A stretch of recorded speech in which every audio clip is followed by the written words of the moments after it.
데살로니가 전서 2장. 1장은 유진보 목사님이 잘 설명해 주실 줄로 믿고요. 자, 데살로니가 전서 2장 파워포인트를 한번 열어주시면요. 제가 제목을 진실된 사역, 교회의 성장. 네.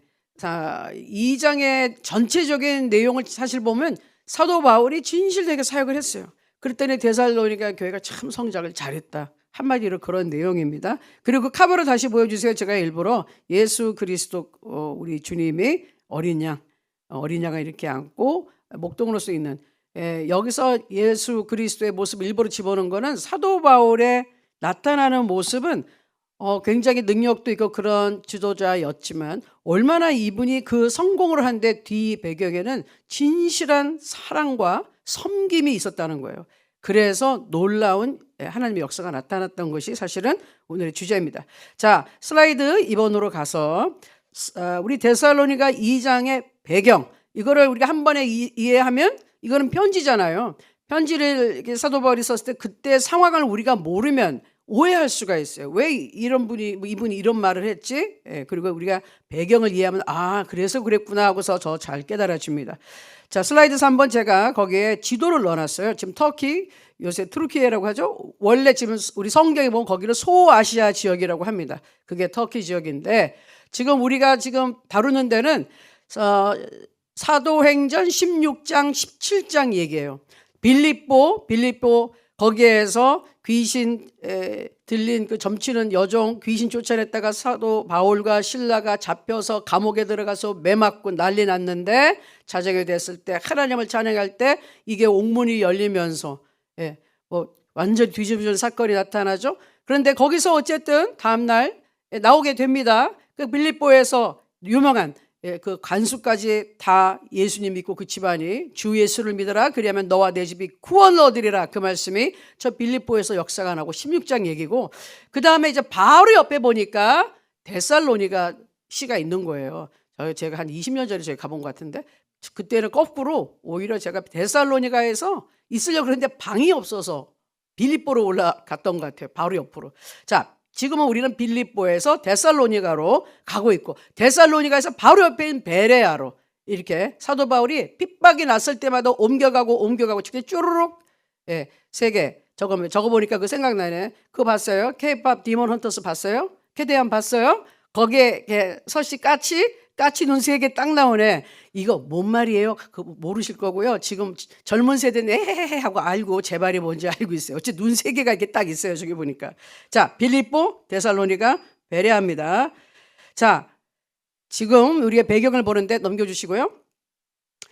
이 배경은 바울이 이제 제2차 선교 여행, 이제 하나님의 종으로 부름받고 선교 여행을 2번째 나갑니다. 그래서 사도행전 지금 17장 금방 말씀드렸잖아요. 자, 배경을 한번 읽어볼까요? 1번, 바울은 실라와 함께 빌립보에서 데살로니가로 이동합니다. 그렇죠? 감옥에서 나와서 이동. 그 다음 데살로니가에서 새 안식일 동안 회당에서 복음을 전함.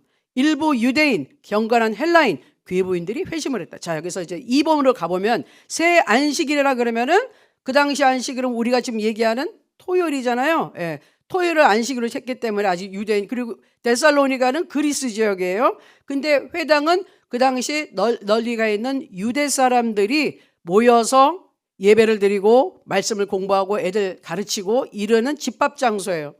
거기에서 유대인들이 있는 회당에 처음에 우리 사도 바울이 가장 접근하기 좋았던 데는 거기예요. 그렇죠? 아무래도 유대인들이 있으니까 거기 가서 전도했단 말이에요. 예수님에 대해서 얘기를 했어요. 그러니까 약 한 21일 그 정도 새 안식일 동안 있었다 그랬으니까 거기서 복음을 전하는데 일부 유대인들과 경건한 헬라인, 이방인이지만 하나님을 섬기는 사람들이라는 거예요. 경건한 사람들. 그리고 귀부인이라 그럴 때는 귀족들. 상당히 높은 지위의 부인들이, 여자들이 예수님을 믿게 됐다는 거예요.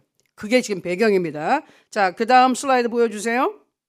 그러나 그렇게 이제 전도가 되고 막 사람이 몰리니까 일부 그 유대인들이 시기심에 이때 유대인들은 뭐죠? 예수님을 믿지 않고 예수님 핍박하고 예수님을 인정하지 않죠.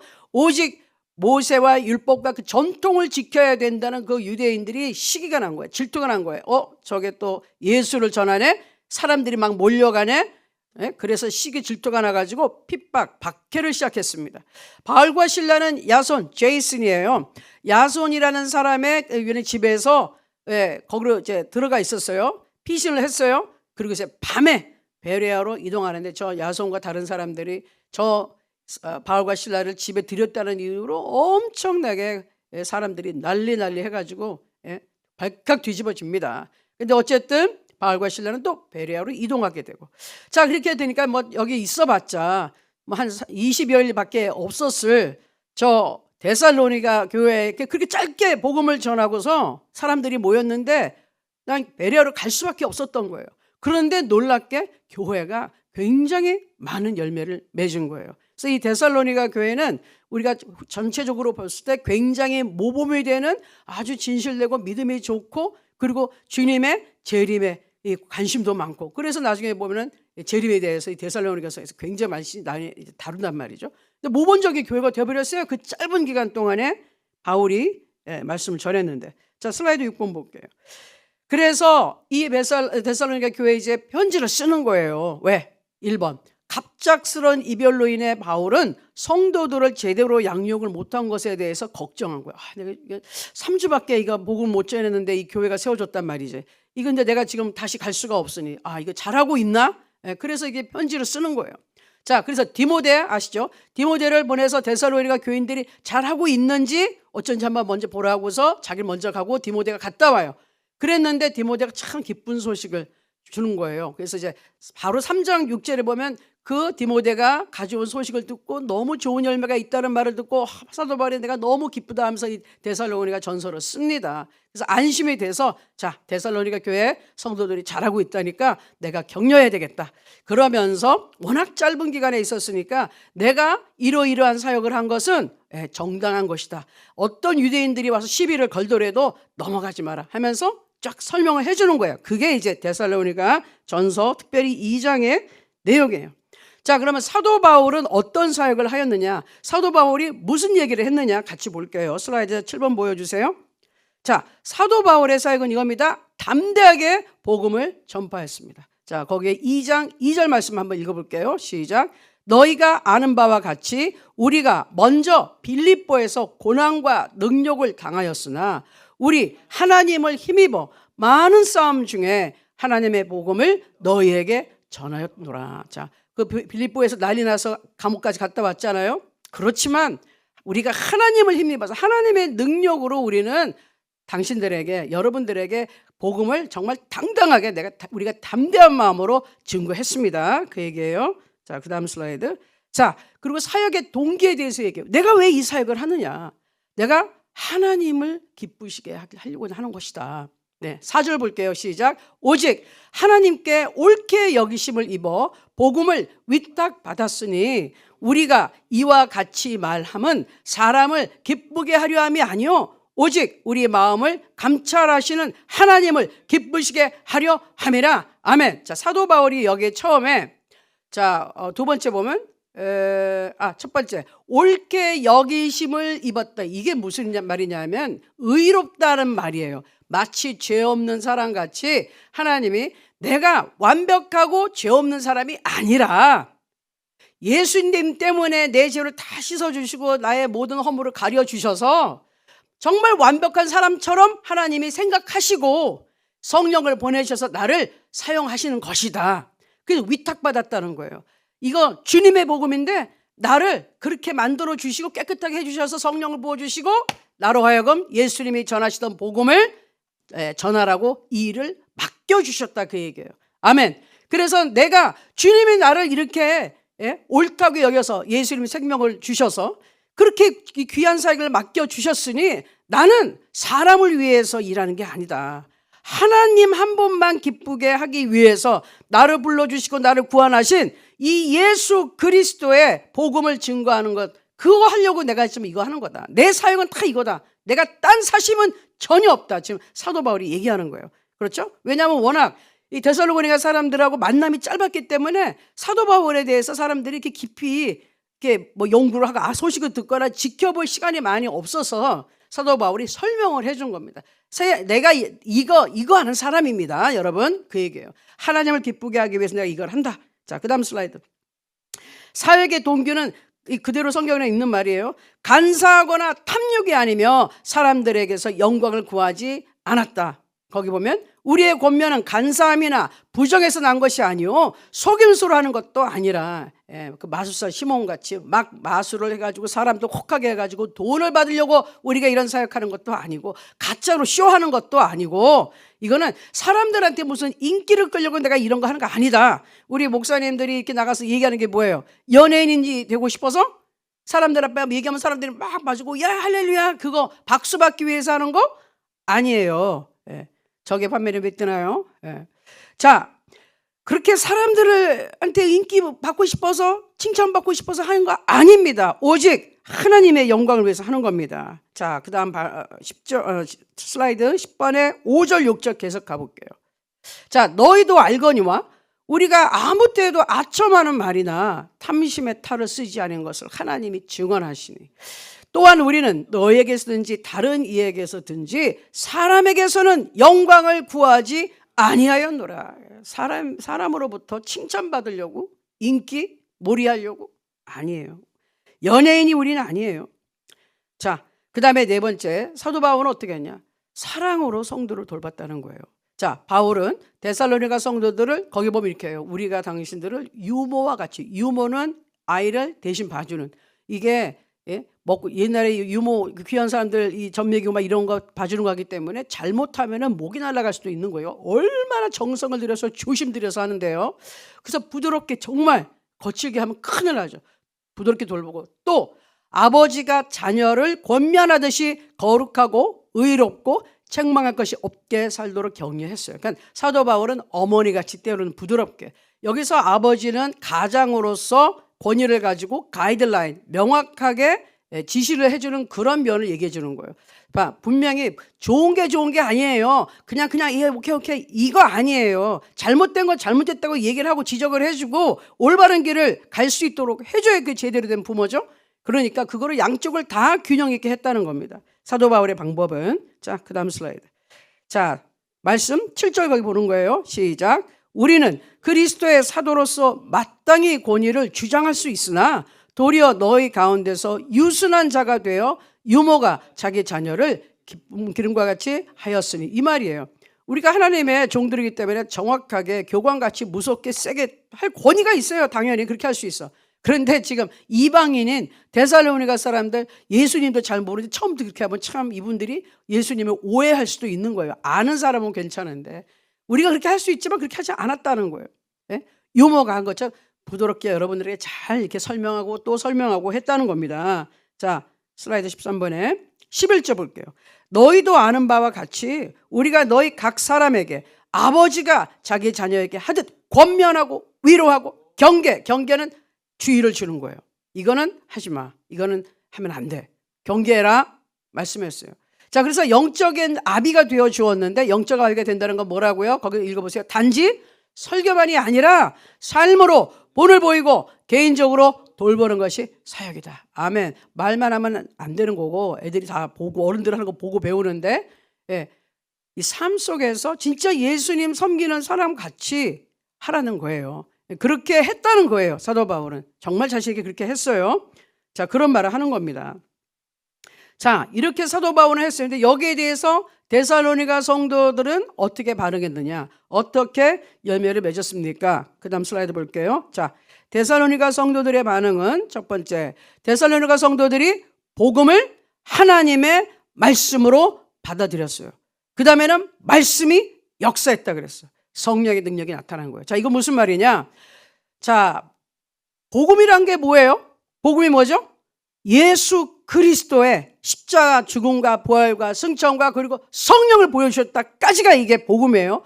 근데 그 말을 듣고 데살로니가 사람들, 그리스 사람들 철학이 그렇게 꽉 들어가 있고 우상이 사방팔방에 있는 그 상황에서 그것을 하나님의 말씀으로, 이게 하나님 말씀이야 하고 받아들였다는 거예요. 아멘. 다른 우상을 섬기지 않고 예수님에 대한 복음을 들었는데 그 기쁜 소식을 듣고 나서 예수님이 우리 구세주라고? 이분이 우리 주님이라고? 맞아, 이분이 우리 하나님이야 하고 받아들였다는 거예요. 아멘. 그러면 모든 여태까지 알고 있던 철학과 잡신들과 우상은 버렸다는 것이죠. 할렐루야. 그래서 복음이 이게 진짜 하나님이구나 하고 깨달았다는 놀라운 사실이에요. 그러다 보니 어떻게 된 거야? 하나님의 말씀이 역사했다는 거예요. 말씀이 역사하는 건 뭐죠? 말씀은 곧 하나님이시라. 근데 여기 이제 성경 말씀이 있는데 그냥 글자로만 읽으면 그냥 거기서 끝나는 거예요. 역사한다는 건 뭐냐면 살아서 움직여서 하나님의 말씀이 나를 변화시키고 말씀대로 기사와 이적 표적이 나타날 때 우리는 역사한다 그래요. 그럼 역사를 누가 시켜요? 글씨가 튀어나와서 혼자 춤을 추면서? 아니죠. 누가? 성령 하나님께서, 말씀이신 하나님이, 그 성령님이 내가 이 말씀을 읽을 때 그 말씀과 함께 하시는 하나님이 그대로 믿는 내게 그대로 되게끔 역사하셨다. 그대로 되게끔 만들어 주셨다. 그 말이에요. 할렐루야. 아멘. 그러니까 말씀을 들었을 때 내가 믿음으로 아멘하면 성령께서 그 말씀을 깨닫게 하시면서 내가 이게 맞아 하고 믿는 순간 그때 기적이 일어나는 거예요. 그렇지만 믿음으로 내가 아멘 못하는 사람들은 그냥 글씨로 끝나는 거예요. 이거 뭐 한국말 글씨 읽을 줄 알면 읽을 수 있는 게 성경이에요. 그러면 이 사람들은 뭐냐? 성령께서 깨우쳐 주지 않으면 그냥 그걸로 글씨로 끝나는 거예요. 살아있는 하나님 말씀이 아닌 것이에요. 살아있는 하나님 말씀은 내가 아멘하고 믿음으로 정말 하나님 그렇습니다. 그리고 또 그 믿음을 주는 것도 성령의 역사인 거예요. 하나님께서 그걸 나에게 살아있는 말씀을 주실 때 아멘할 때 기적이 그때 일어납니다.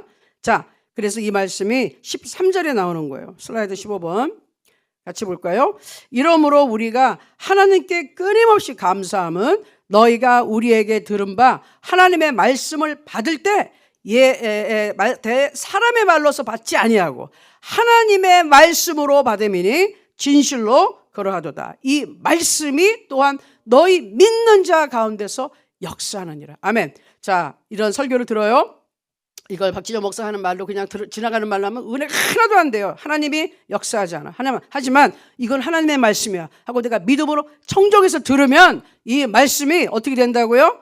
하나님의 말씀이 되는 거예요. 하나님의 말씀을 믿으면 이게 어떻게 돼요? 믿는 자 가운데 성령이 역사한다는 거예요. 아멘. 그러니 들을 때 믿음이 없이 그냥 가만히 듣는 사람은 1000만 년 들어도 하나님 못 만나요. 이거 하나님 말씀이야. 내가 들어야지. 하나님 내게 하실 말씀이 뭐지? 귀 기울이는 사람, 믿음으로 나온 사람에게 성령이 그 말씀이 이루어지게 한다 그 말입니다. 아멘. 그게 역사한다는 뜻이에요. 자, 그래서 우리 데살로니가 성도들이 이렇게 믿음을 지키고 열심을 하다 보니 성령이 막 역사했어요. 그러니 어떤 결과가 나타났냐면은 3번, 4번 뒤에 이제 슬라이드 16번에 가서 보면 교인들이 핍박을 계속 받아요. 거기서 여러 가지 환경 속에서 우상숭배 드글드글하는 그런 데서 유대인들이 또 막 회방을 하는 데서 여러 가지 악조건이 있는데 그렇게 핍박을 받지만 데살로니가 교인들이 끄떡하지 않고 믿음을 지켰어요. 그리고 모범적인 교회가 된 거예요. 그래서 핍박하는 자들은 하나님의 심판을 받을 것이라고 사도 바울이 또 암시를 해줍니다. 말씀 볼까요? 자, 14절과 16절. 그들이 유대인들에게 고난을 받음과 같이, 자, 이거는 이제 유대인 사람들이, 유대인 제자들이 유대인들에게 고난을 받음과 같이 지금 데살로니가 교인들, 당신들도 너희 동족에게, 거기에 있는 그리스 사람들에게 엄청나게 동일한 고난과 핍박을 받았다는 얘기를 하고 있어요. 16절. 우리가 이방인에게 말하여 구원받게 함을, 지금 이방인들에게 복음을 전하잖아요. 구원받게 하잖아요. 그들이 금하여 유대인이 될 수도 있고 다른 이방인들이 될 수 있고 막 못하게 지금 회방을 놔요. 자기 죄를 항상 채움해. 무슨 이제 심판받을 때까지 죄 목을 싹 쌓고 있다는 거예요. 그래서 결정적인 순간에 노하심, 하나님의 심판이 끝까지 그들에게 임하였나니. 아멘. 즉 하나님의 말씀을 전파하는 사역을 회방하는 자들은 하나님이 자꾸 기다리고 있다가 이게 어느 정도 한도가 차면 한 판에 그냥 심판해서 완전히 한 방에 날려버려요. 이거 굉장히 무서운 겁니다. 죽은 다음에 심판받는 그럴 수도 있지만 어느 순간 심판이 임해요. 그래서 하나님의 복음을 전하는 건, 핍박하는 건 굉장히 큰 죄죠. 자, 여기 볼까요? 그 다음 말씀 넘겨주세요. 슬라이드 18번에 이제 마지막 단계죠. 사도 바울의 성도에 대한 사랑의 얘기가 나와요. 자, 사도 바울이 어떻게 사랑했는가? 그의 영적 전설을 깊게 사랑했습니다. 그리고 사탄이 회방하여 가는 길을 근데 가려고 하는데 자꾸 막았다는 거예요. 데살로니가 교회 가고 싶었어요. 길이 자꾸 막혀. 근데 이걸 하나님이 성령이 가시마가 아니라 사탄이 회방을 하더라는 거예요. 그러니까 우리가 어쩔 때는 우리 마게도니아로 오라면서 성령이 아시아로 가는 걸 막고 이쪽으로 돌렸는데 그럴 때도 있지만 어쩔 때는 사탄이 완전히 우리의 사역을 회방할 때가 분명히 있어요. 능력 있는 사도 바울도 회방을 받을 때가 있었어요. 자, 그리고 사도 바울은 얘기합니다. 그 성도들이 자신의 자랑과 기쁨이라고. 말씀으로 한번 확인해 볼까요? 17절, 18절 시작. 형제들아, 우리가 잠시 너희를 떠난 것은 얼굴이요 마음은 아니니 너희 얼굴 보기를 열정으로 더욱 힘썼노라. 그러므로 나 바울은 한 번, 두 번 너희에게 가고자 하였으나 사탄이 우리를 막았도다. 예, 안 보면 마음에서 멀어져? 아니야. 얼굴을 안 봤을 때 마음이 멀어진 건 절대로 아니야. 그리고 내가 데살로니가 성도 여러분들을 내가 잊은 게 아니고 가려고 몇 번 그랬는데 사탄이 방해를 해서 정말 가고 싶었는데 보드게 못 갔습니다. 그 얘기하는 겁니다. 자, 19절과 20절 볼게요. 이게 사도 바울과 말씀을 전한 동력자들이 얘기해요. 우리의 소망이나 기쁨이나 자랑의 면류관이 무엇이냐? 그가 강림하실 때 우리 주 예수 앞에 너희가 아니냐? 너희는 우리의 영광이요 기쁨이니라. 아멘. 네, 제가 항상 생각하는데 저도 마찬가지예요. 내 이 사역 중에서 가장 기쁘고 자랑할 만한 건 뭐죠? 우리 탈북민을 섬긴 것이에요. 특별히 중국에 계신 우리 탈북민들을 섬긴 것이에요. 저도 가고 싶은데 사탄이 계속 못 가게 막고 있어요. 이놈의 사탄이 언젠가 없어질 거예요. 그때면 갈 건데, 자, 우리의 영광의 기쁨, 저 개인의 영광과 기쁨도 우리 성도님들인 거예요. 할렐루야. 그래서 저는 이 사도 바울의 무슨 말인지 제가 잘 이해가 됩니다. 자, 그래서 이제 결론을 맺겠어요. 결론에 세 가지 포인트가 있어요. 오늘 이제 지금 2장을 이렇게 쭉 훑었는데 세 가지로 다시 한번 딱 정리를 할게요. 첫 번째 뭐죠? 성령 충만한 사역자의 자세. 사도 바울을 보면서 참 이런 사람이 꼭 목회자뿐만이 아니라 복음을 증거하는 또 예수 그리스도를 전하는 모든 우리 사람들의 자세가 돼야 된다 생각해요. 뭐라고요? 오직 하나님의 기쁨을 위한 사역을 하라. 전도를 한다 할지라도 누구한테 나를 나타내는 게 아니라 하나님을 나타내기 위해서 하나님 살아계신 하나님 예수님을 통해 우리를 구원하신 그분이 살아계셔 하나님 앞에 영광을 드리기 위해서 해야 되는 거예요. 모든 일을. 그리고 성령의 능력으로 담대히 복음을 전하라. 성령의 능력이 없으면 담대히 복음을 전할 수가 없어요. 예수님의 제자들이 성령 받기 전엔 다 도망갔어요. 예수님과 함께 3년 반을 쫓아다니고 귀신을 쫓아내는 체험도 했지만 다 도망갔어요. 그러나 성령을 받고는 어떻게 됐죠? 모두 순교했어요. 이게 다른 점이에요. 능력이 있어야지 담대하게 복음을 전해요. 그래서 예수님이 말씀하신 거예요. 절대로 너희는 예루살렘 떠나면 안 돼. 무조건 여기서 위로부터 내려오는 거 성령을 받아. 그래야지 권능을 받고 능력을 받고 복음을 전한다. 안 그러면 복음 못 전해. 또 도망간다. 또 배신한다. 그 얘기예요. 그러니까 우리도 마찬가지죠. 성령 충만 받지 않고 복음을 예수님을 믿는 것 끝까지 못합니다. 중간에 다 넘어지고 포기하고 도망가고 이렇게 한다는 거예요. 성령의 능력이 필요해요. 자, 두 번째, 성도들과의 관계에서의 그 사랑과 희생이 있어요. 유모처럼 부드럽고 아버지처럼 권면하는 균형 잡힌 돌봄의 리더십. 우리가 모든 성도님들에게 대할 때 목회자들 뿐만 아니라 모든 성도들이 부드럽게도 할 때도 있지만 절대로 부드럽게 한다고 목사님 술 한잔 하러 갑시다. 그래요. 가서 술 한잔 합시다. 돼요? 됩니까? 그거 괜찮아요? 안 되는 거지. 무슨 어떤 분들은 남선교회 저기를 모임을 갔다가 교회에서 2층에 올라가서 화토판하고 소주병을 그렇게 갖다 놓고 했대요. 근데 처음에 목사님이 잘 몰라서 네 그렇게 모이세요 이랬다는 거야. 말이 안 되지. 그건 안 되는 거예요. 안 되는 거 그래 분명히 얘기해야죠. 마지막, 핍박 속에서도 믿음을 지키는 공동체. 엄청난 핍박이 있었는데 데살로니가 교회에 굳건히 섰어요. 이 마지막 시대에 핍박이 올지라도 말씀을 붙잡고 살아가는 교회로 서야 한다. 이게 오늘 데살로니가 교회를 통해서 우리가 배워야 할 점입니다. 아멘. 사도 바울을 통해서 섬기는 사람으로서의 자세가 잘 나와 있고 또 교회 공동체로서 어떻게 해서든지 무슨 핍박이 온다 할지라도 우리가 말씀을 붙잡고 우리는 뭉친다. 우리는 굳건히 선다. 하나님을 위해 산다 하는 굳건한 결심이 있어야 된다. 아멘. 이것이 오늘 세 가지 포인트로 결론이 났습니다. 자, 그럼 나눔 문제를 드릴게요. 오늘 지금 마지막 3개 결론 중에 2개 정도 하는 겁니다. 자, 우리가 적용을 해서 볼 때 오직 하나님만 기쁘게 하는 신앙생활은 어떤 것일까요? 뭡니까? 내가 하나님을 기쁘게 하기 원해. 뭐 어떻게 해야 되는 거죠? 네? 여러 가지 이게 나올 수 있죠. 어떤 분들은 술 안 마시고 노름만 하고 뭐 그런 거 다 기쁜 거예요. 이런 거 한번 나눠보세요. 여러분 생각에 내가 어떻게 해야지 하나님 기쁘게 하지? 그거. 자, 2번째.